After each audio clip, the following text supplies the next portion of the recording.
Alright, today we're in Rio de Janeiro, Brazil's second biggest city right on the Atlantic coast. It was founded in 1565 and today is home to over 6 million people. It's well famous for the beaches, the mountains, the football, and the massive Christ the Redeemer statue that overlooks the city, and that's what I'm going to go see today. What's going on, people? Welcome to another episode of Drawing and Exploring with me, Sam Grubb. I'm in Rio de Janeiro in Brazil. I've been here for about 3 weeks now, so I'm starting to get the lay of the land a little bit, and I'm kind of steadily ticking off the touristy bits to do when you land in town. So today I'm going to go to Christ the Redeemer, way up on the hill. It's early morning. I say early morning, early for me it's about 9:30, but I'm here, I'm trying to figure out where the train station is. There's like a train you can get through the forest up to it, so that's step one, figure that out. I've got my ticket, I think I'm here.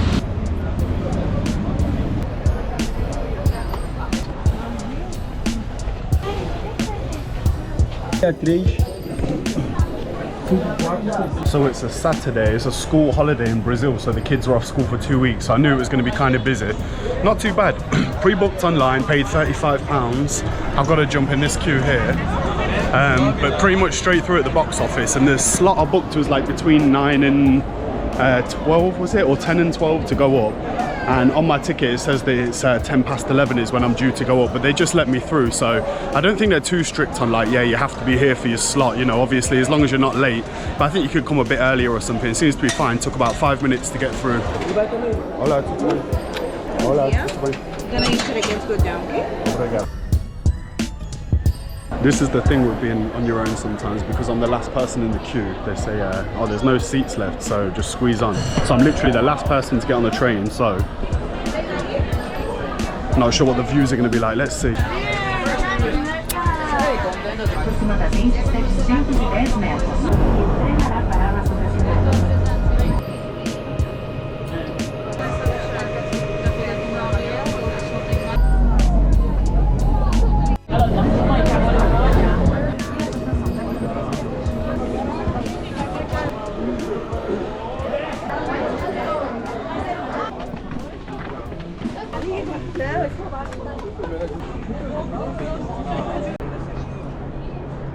So for the train ticket and the entrance to the little park, which I've not had to scan in through yet, I guess it's just 2 in 1, was £35. I'll put the link in the description for the one I got, and it was pretty simple. Like I said, rocked up, didn't worry too much about the time slot, didn't have to present my passport, I had the number attached to the ticket but didn't have to get it out. £35 for the return train trip and entrance to like the park where it is. Views are pretty good, mid-morning, kind of hot, sun trying to break through the cloud, check it out. But you can still see everything. When I was coming up I was worried that it was just going to be in a cloud. Obviously mornings are better for this kind of thing, but I think it's alright, I can see it. I guess maybe when you're up here you can definitely see it, it's whether you can see down, but we're here. Let's go and have a little closer look.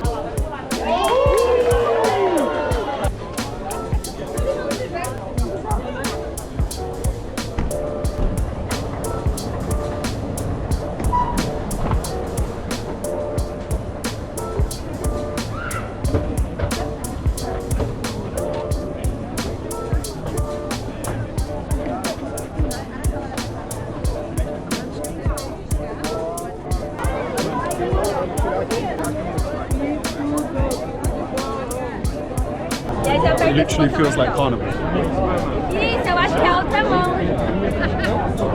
I feel like I've probably come at the busiest time of the week, but I think when you're at the bottom it looks really peaceful just looking over the city, whereas the reality is it feels like you're in the underground at rush hour.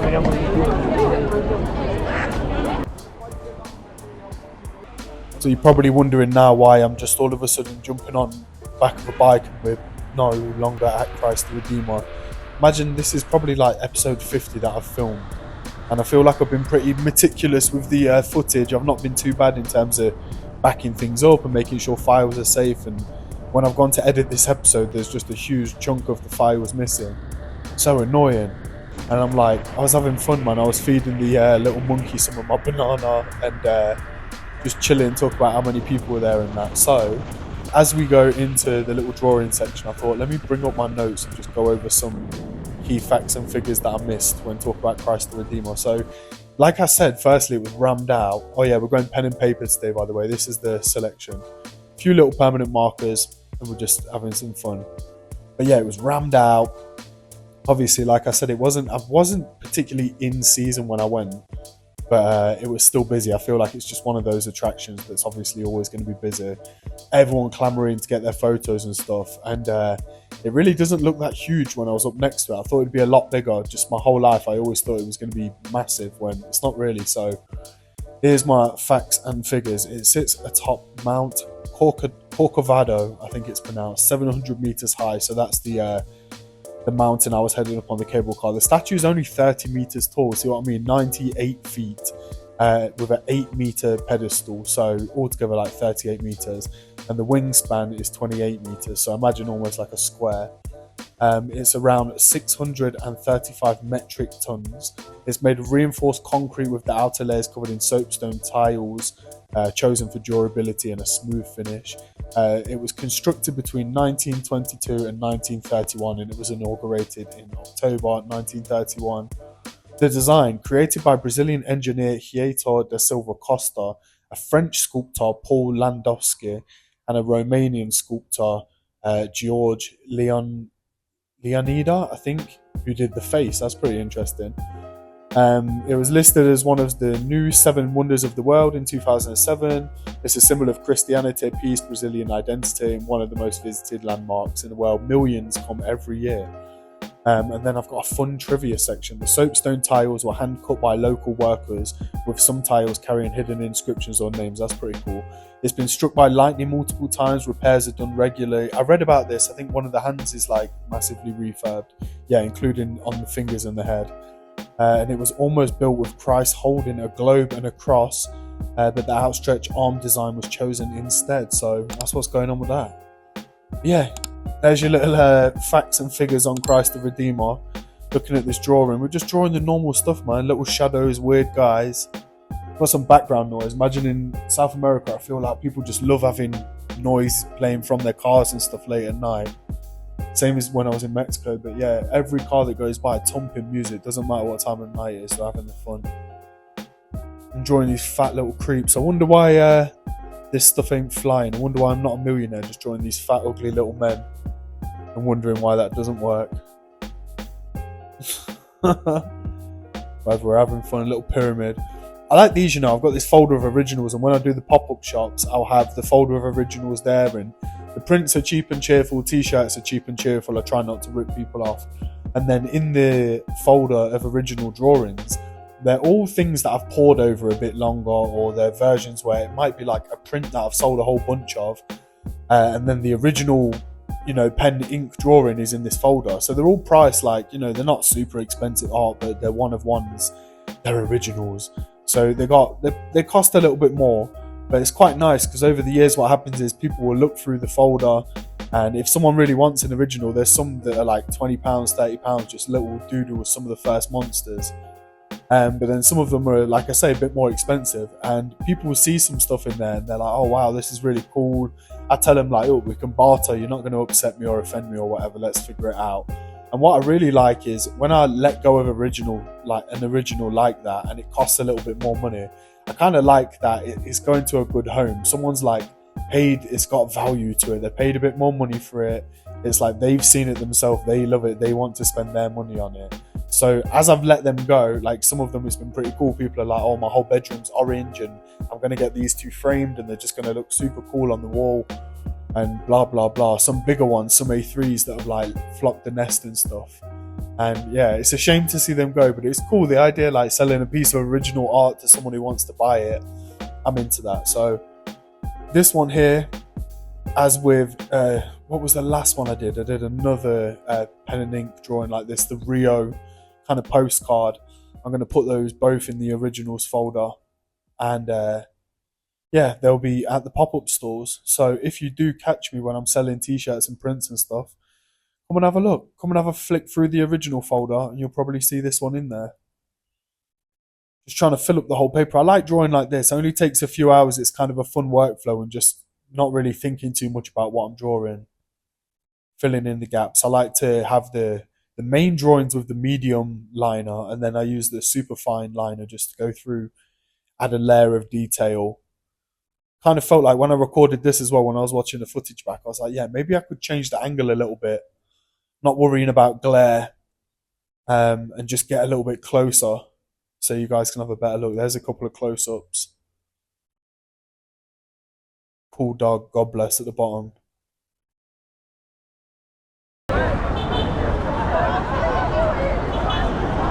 So I've got a serious bucket list one. I managed to get a ticket to a Flamengo game at the Maracana Stadium. I remember I did a vlog when I was in Serbia and I went to a Red Star game and I was talking about how I want to get to the Maracana one day. I didn't think it'd be on the cards now. Don't need that noise, do it? But yeah, I didn't think it'd be on the cards. I got another one of my little £7 football shirts, but we're here.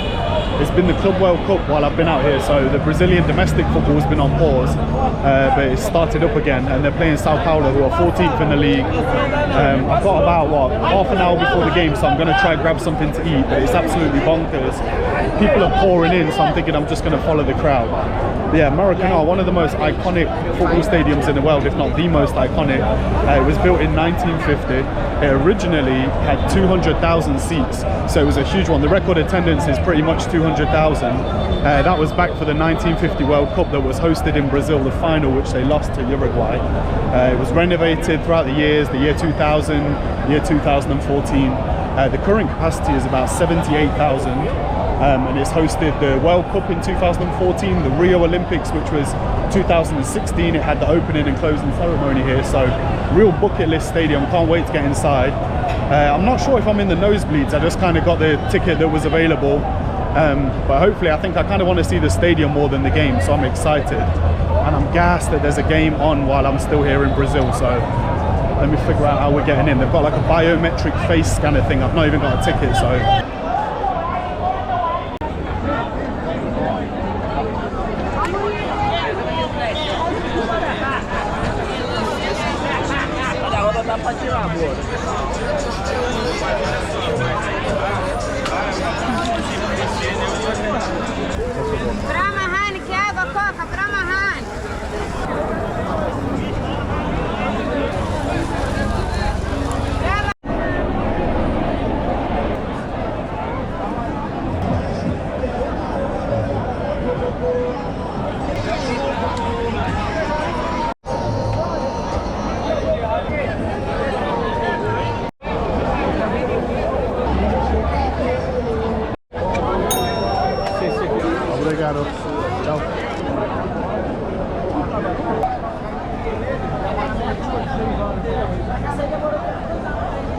just did this face scan thing. Damn, that's the future.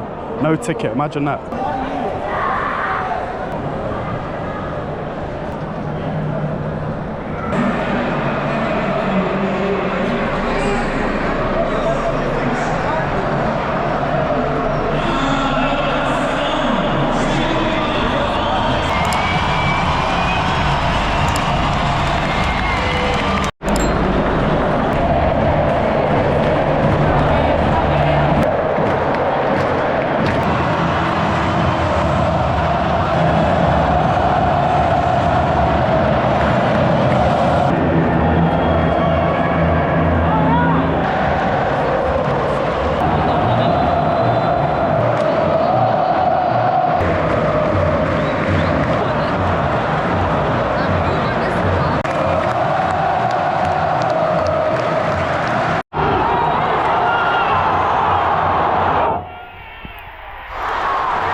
Wow, so that was an experience. It was loud.